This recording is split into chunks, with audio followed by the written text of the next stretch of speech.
ओम शांति। नवरात्रों के पवित्र पर्व की आप सभी को हार्दिक शुभकामनाएं। प्रतिवर्ष अश्वनी मास की शुक्ल प्रतिपदा से लेकर नवमी तक नवरात्रों का ये त्यौहार हम सभी मनाते हैं। दिनों के स्टार्टिंग में ही हम सभी सर्वप्रथम कलश की स्थापना करते हैं, अखंड ज्योत जलाते हैं, जागरण करते हैं, माँ का गायन, पूजन, वंदन, कीर्तन इत्यादि करते हैं और साथ ही व्रत उपवास भी रखते हैं। इन दिनों में हर भक्त की यही इच्छा होती है कि कैसे वो माँ को प्रसन्न करे और उसकी सभी कामनाएं पूर्ण हो जाएं। वास्तव में नवरात्रों का ये त्यौहार कैसे हमें हर कर्म में सिद्धि प्राप्त करनी है उसकी विधि सिखाने आता है।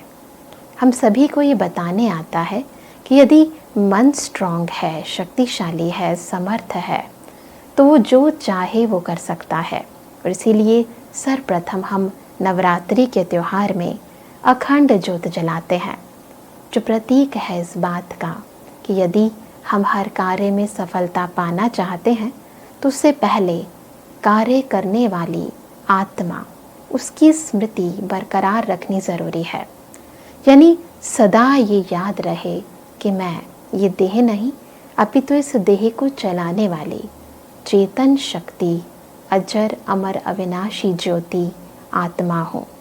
साथ ही ये भी स्मृति रहे कि मैं आत्मा शांत स्वरूप हूँ, सुख स्वरूप हूँ, आनंद स्वरूप हूँ, प्रेम स्वरूप हूँ, उस परम पिता परम ज्योत परमात्मा की संतान हूँ। इसीलिए नवरात्रि के त्यौहार में उपवास भी रखा जाता है। यदि उपवास शब्द को देखें तो ये शब्द का संधि विच्छेद करते ही पता चलता है। उप अर्थात समीप, वास यानी रहना, यानी परमात्मा के साथ रहना, परमात्मा के सानिध्य का सदा अनुभव करना।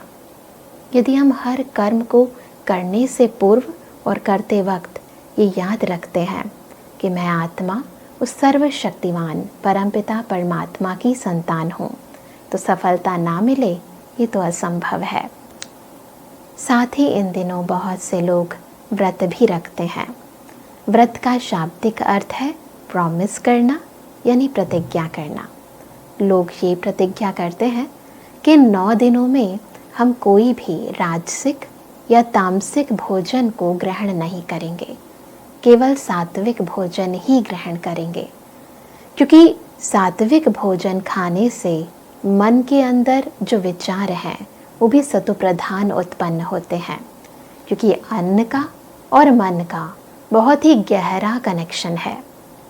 अधिकतर लोग आम दिनों में तो बाहर भी भोजन कर लेते हैं या बाहर से भोजन मंगवा भी लेते हैं, परंतु वास्तविकता ये है कि जब बाहर कोई भोजन बनाता है तो उसकी मनोवृत्ति में यही रहता है कि इस भोजन के बदले उसे धन की प्राप्ति होगी। यानी माइंड जो है वो बिजनेस माइंडेड हो जाता है। यानी मन में यही संकल्प आता है कि इसके बदले में मुझे क्या मिलेगा। इसलिए आजकल देखते हैं कि हर एक का मन, जब एक दूसरे के संबंध संपर्क में हम आते हैं, व्यवहार में आते हैं, तो मन में यही संकल्प आता है कि मैं उसके साथ ऐसा कर रहा हूँ तो उसके बदले में उसको भी ऐसा ही करना चाहिए। मैं उसको इतना दे रहा हूँ, मान दे रहा हूँ, सम्मान दे रहा हूँ, तो उसके बदले में उसको भी मुझे मान, सम्मान, प्यार या सहयोग ज़रूर देना चाहिए। यानी निस्वार्थ वृत्ति खत्म होती जा रही है और हर संबंध के अंदर स्वार्थ वृत्ति उत्पन्न होती जा रही है। तो कारण एक ही है कि जिस अन्न को हम ग्रहण कर रहे हैं उसको बनाने की वृत्ति में वो बिजनेस माइंड की मनोवृत्ति समाहित है। तो इन दिनों हम बाहर के भोजन की भी परहेज रखते हैं। नवरात्रों के दिनों में बहुत से लोग जागरण भी रखते हैं। जागरण का अर्थ है आंतरिक जागृति, अपने अंदर के सोए हुए गुणों को, शक्तियों को, ज्ञान को जागृत करना। वो तब संभव है जब हम रोज़ आने वाली रात्रि को ना जागें, अभी तो अज्ञानता के अंधियारे से स्वयं को जागृत करें।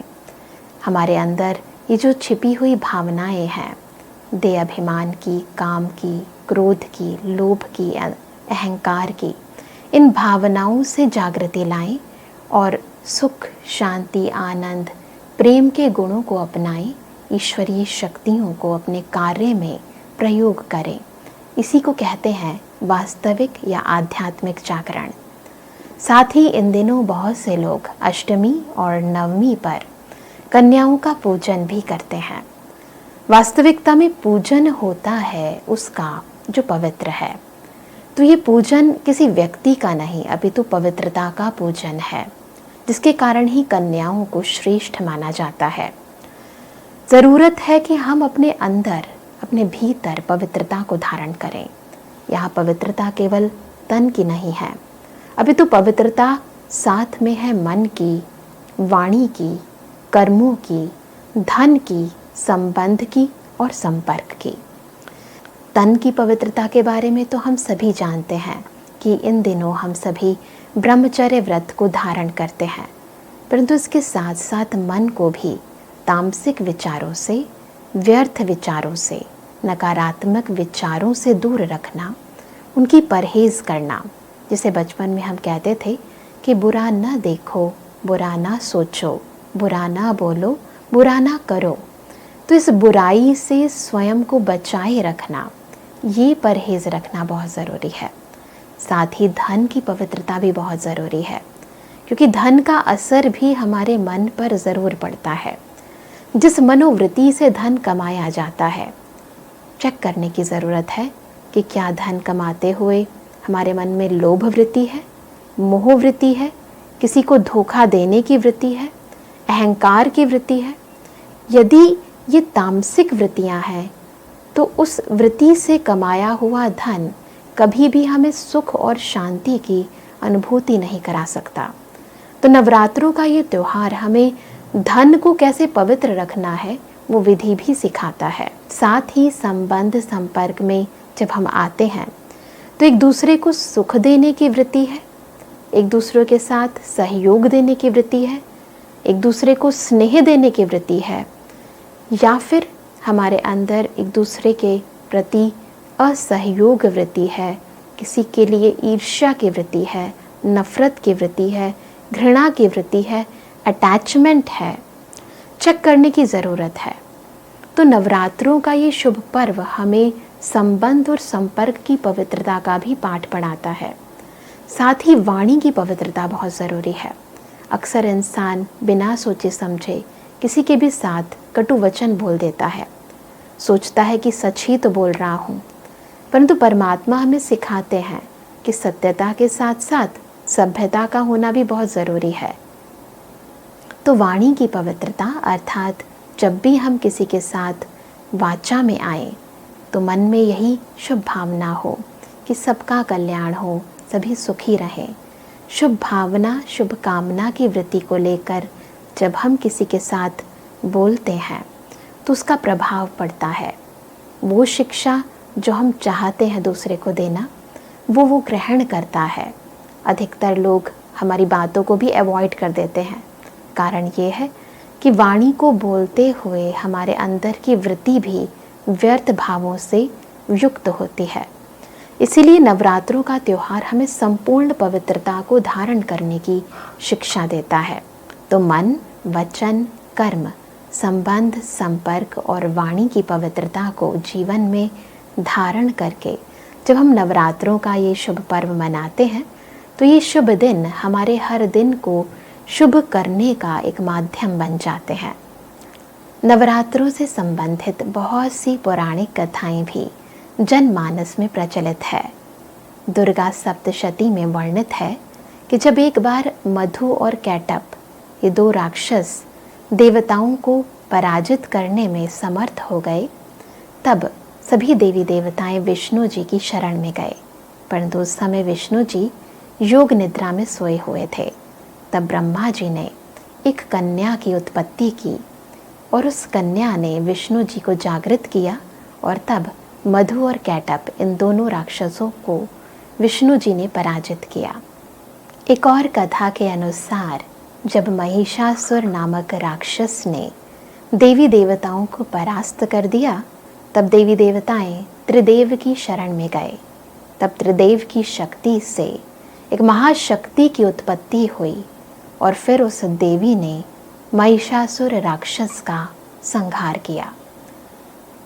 ये भी माना जाता है कि जब शुंभ निशुंभ नामक राक्षसों ने देवताओं को परास्त किया तो शिव की शक्ति से देवी पार्वती ने काली रूप धारण किया और फिर शुंभ निशुंभ सहित चंड मुंड व रक्त बिंदु जैसे राक्षसों को परास्त किया।